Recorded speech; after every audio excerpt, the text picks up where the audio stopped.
Hello, guys, and welcome to the week number 2 of our course.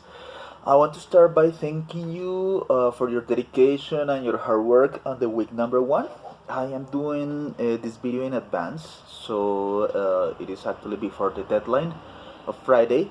But I was able to receive and revise most of your assignments, and on the first one, I have to say that most of you, I was gratefully, um, let's say surprised. I expect good things about you, but I had a good reception about many of the intuitions and ideas that you have about those very difficult questions that I asked for the assignment number 1. As I mentioned to many of you,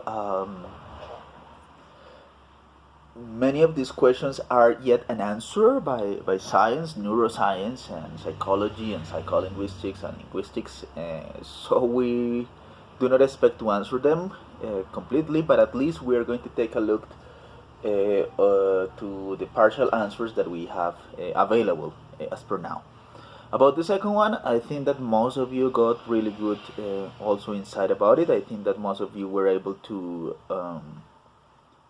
reply correctly and to understand the different components, and that was really fine. In some specific cases, there were a couple of confusions, so I provided some comments over there. So please verify, always verify the comments for your assignments. Most of the times I have comments and I attach them, unless very few times I say nothing. But that's it. So I will revise the rest of the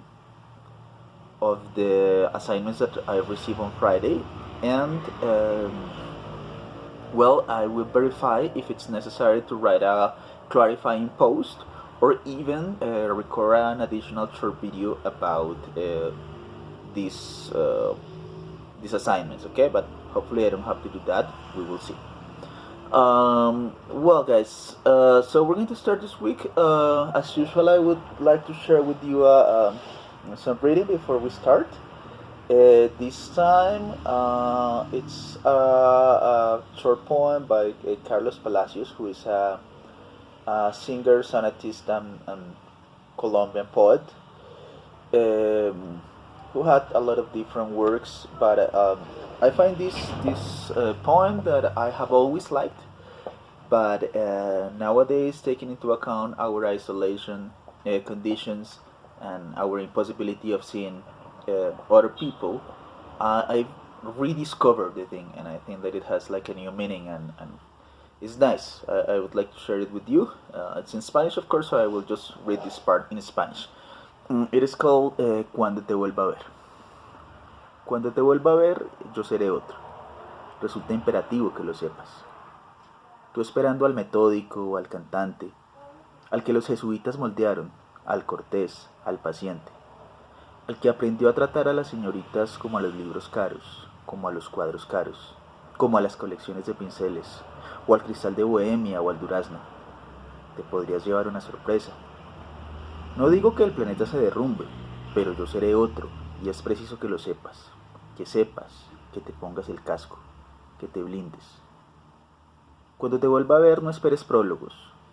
Me lanzaré a tu boca sin preguntas, sin consideraciones ni poemas, como el suicida al tren, el toro al ruedo, como se lanza al sexo el sordo mudo, y plantaré mi beso cual bandera, cual afiche de fiesta o de concierto, como se siembra un cactus, brutalmente.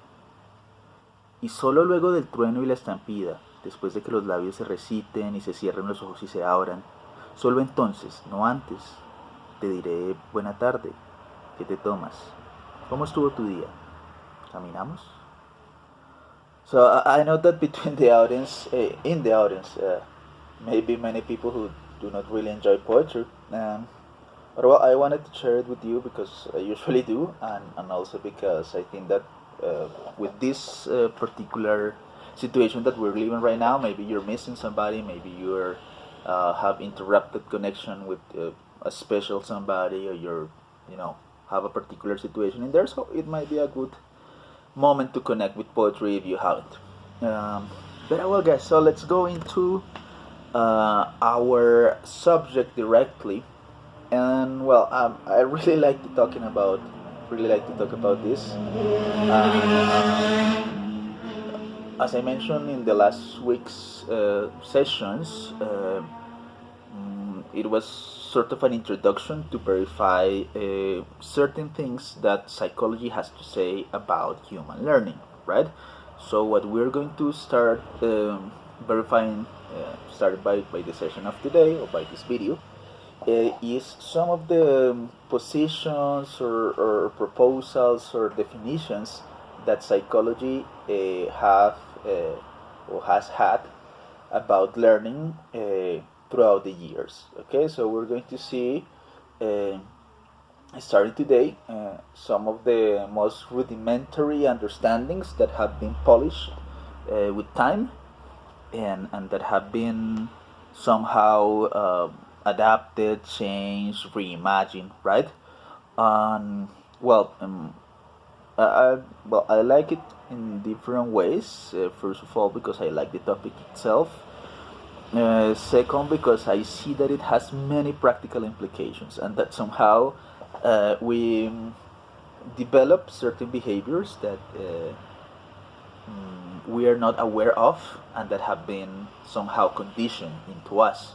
Yes, and that is what we are going to start with today. Yes, so the first, let's say, theory of learning that we are going to explore today is the classical behaviorism, right? That is the first one that we're going to cover, and this was somehow created or reinforced or originally mentioned and developed by Ivan Pavlov. Okay, so probably you have listened about this before. Probably some of you know about it. Um, Otherwise, if it's new, well, great, because you're going to be listening to this for the first time. And maybe what you can have listened before about Pavlov is about Pavlov's dog. Yes, the animal, the dog. Um, in order to verify certain things about human conduct, human behavior, and eventually learning, he made all these different experiments with dogs. Uh, Remember when last week we were giving you the example of training your dog for fetching? Well, it was not casual. I was trying to allude or to anticipate a little bit this theory and see how, unfortunately, fortunately, casually, ironically, whatever you want to call it, in certain aspects we're not really different from dogs in terms of training when it comes to education. Okay, so let me give you the general context of the experiment, what happened, and later on we will verify its implications. So what this guy did was as follows: he took a dog and put him into a box, right? So starting with that, it's something that's really cruel, no? Um, Something that by our current standards these days will be completely condemnable, and maybe different groups will oppose to that, because it's something really bad, right? So he put this dog into the box. It was usually dark because he wasn't able to see anything, and he was isolated. Yes, so the box was reinforced in such a way that external noises and sounds, and most of the cases like odor, smells or scents, were completely isolated from the dog, right? Of course, this was a long time ago. It has its limitations, for sure. It has its there was some filtering over there, but the whole point was trying to eliminate any external, like, influence or any external contact, right? Uh, for the dog. So if you take a look at the slide number 11, yes, you will see more or less the picture of what it was. So you will see the dog over there inside the box, and that was, I mean, these conditions. It was what it is labeled over there as controlled environment, right? So trying to control all the different influences that the subject, in this case the dog, receives. So let's say that in this experiment and theory itself, there are three moments: before moment, during moment, and an after moment. So what happened in the before moment? The dog was over there. Poor little kid was tied. He couldn't really like move very much. He had this harness that maintained him in more or less the same position somehow. And his movement was completely restrained. And then there was like a hose, as you can see, this little tube coming to his mouth. And this tube or this hose had the function or the purpose of measuring his salivation. Yes, how much in liters, milliliters, or any measure, how much did he salivate back then, right? Then there were two additional elements over there in that confinement. First one was food. Imagine any sort of food that may look delicious for the dog. Either concentrate, if you want to think about that, or something a little bit more meaty. But well, it was certainly a type of food that the dog enjoyed. And then there was a bell. Yes, let's imagine that it was a metal bell, and you could just ring it, right? So that's it. That is what happened. So in a before moment, what happened was that the bell was ringed, and the dog didn't produce any sort of response, right? Well, probably he just looked at it, or was attracted for a second for the sound, for the noise, whatever. But that was it. He didn't really have any sort of response. Okay. Later on, during the same before moment, he was presented the food, but well, he was a little bit too far away from the food in order to eat it, right?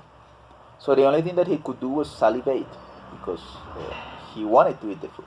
Yes, and these reactions that they show us on cartoons or TV or whatever, when we really want to do something and we drip our saliva, well, it's not it's not so fictional. No, it's a real reaction that we can have, and especially dogs in this case. So that was the before moment. Basically, the bell was ringed, and nothing really happened. But the dog was presented the food, and that is what happened. That the dog started salivating, and of course the counter or the measure was analyzed. Yes. That was the before moment. So please, let's label and let's be like very clear about this, because we are going to use these concepts, and it is necessary that you get them, that you are able to somehow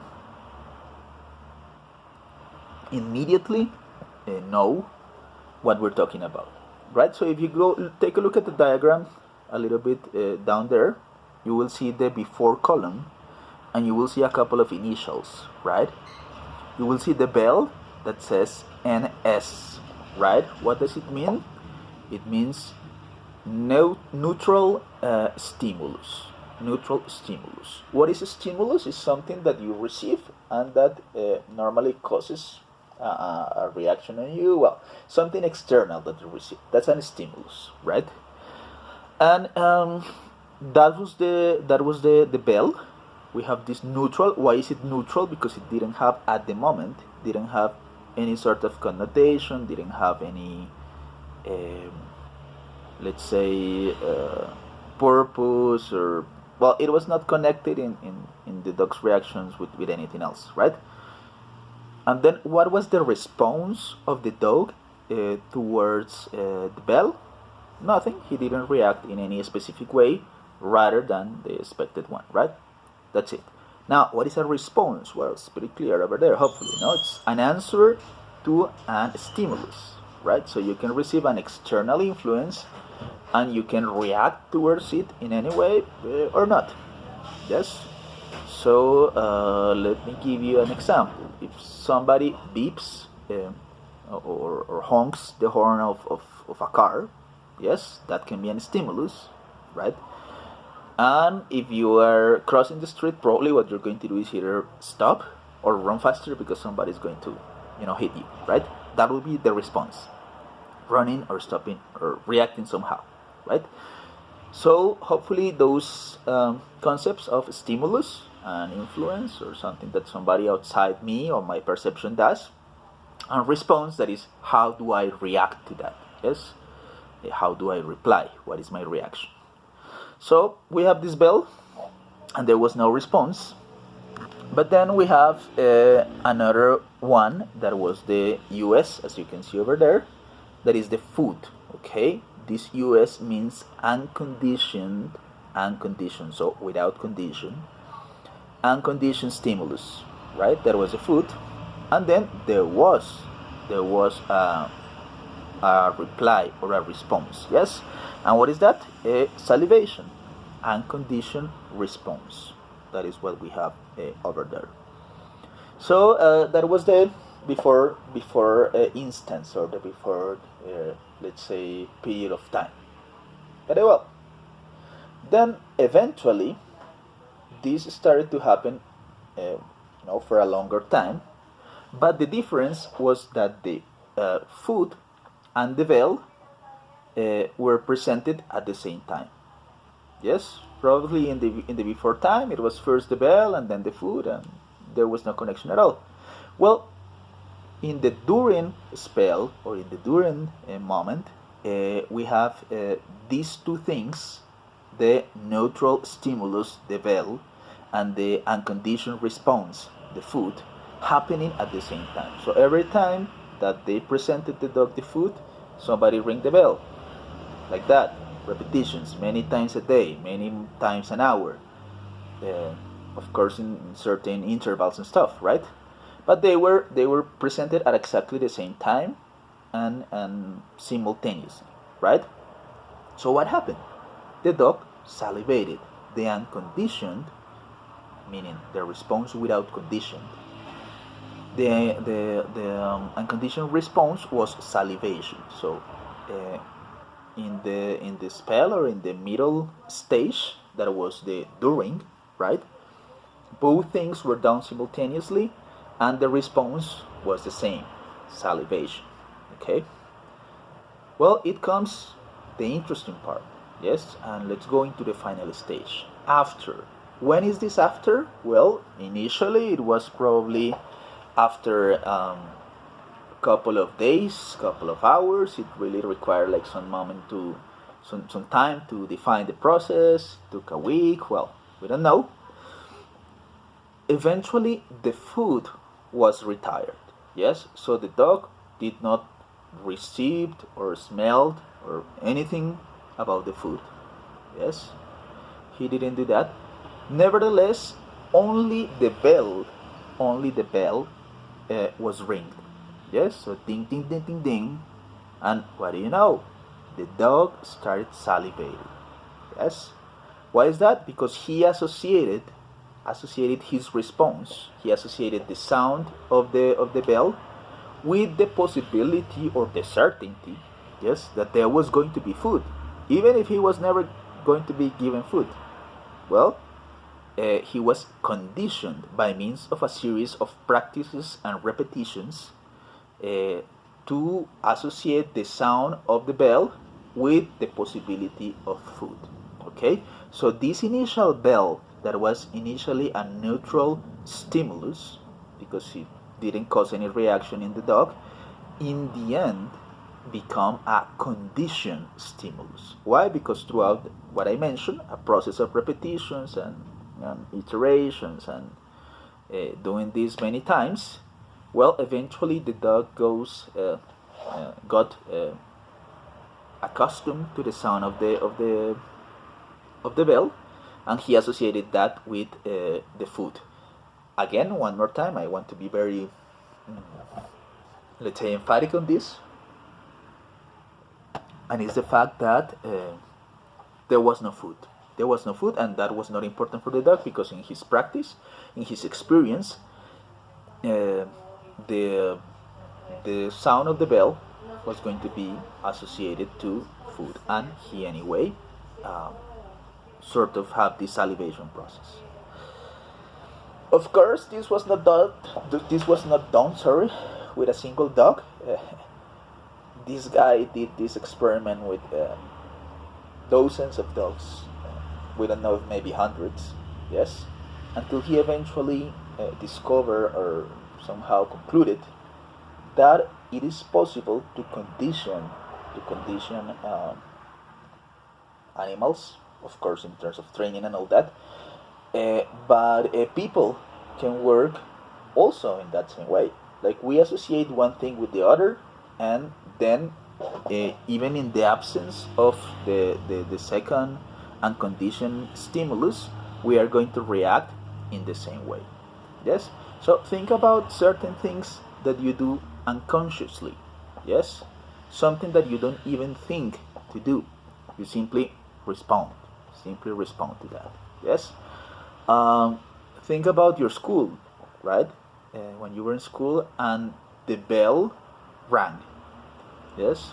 Probably you were in the middle of an explanation of the teacher or something like that, but exactly in that very moment that the bell rang, you immediately closed the book, started packing. If you were going to break or something like that,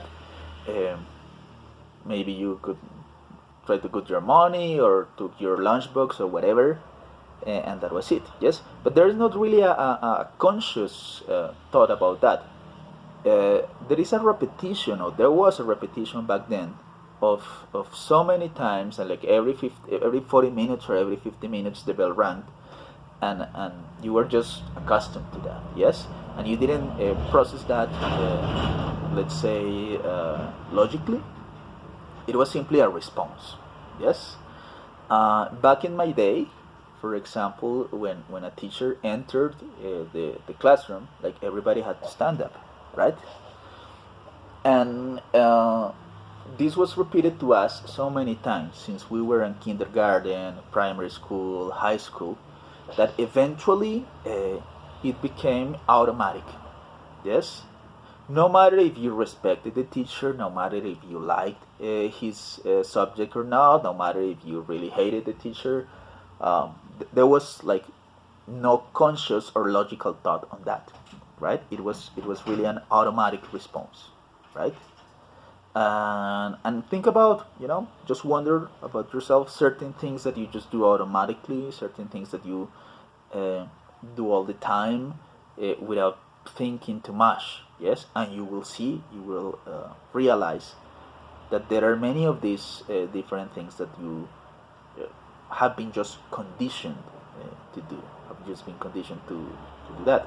Let's imagine replying to good morning, good afternoon, or good evening, right?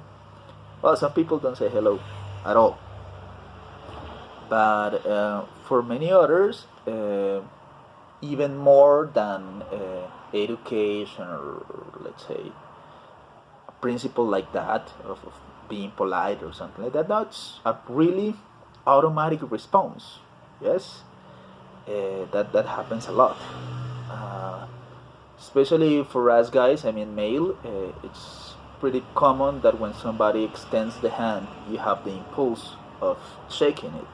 Yes, I don't know if it's happened to you, for example, with any of the homeless guys that go on the street, and maybe it's not necessarily safe to say hello to them, but sometimes it really depends, of course, on your experience and on your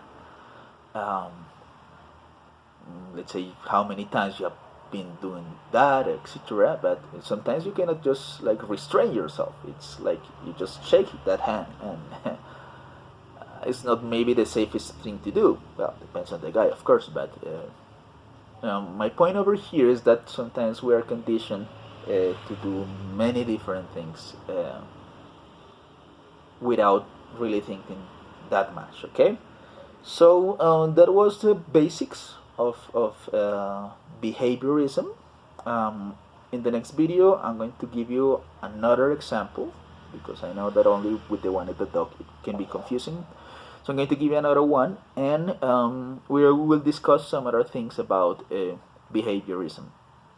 I know it can be tricky, especially identifying the stimulus, yes, neutral stimulus and all these different things. But it's important to get to know the labels, and that you try to understand exactly like which is which and what is what. Okay, so hopefully with the next example, it will be a little bit more clear. Okay, so see you in the next video. I'm going to give you another example in there, and we will discuss something else. So thank you very much. Hugs. Bye bye.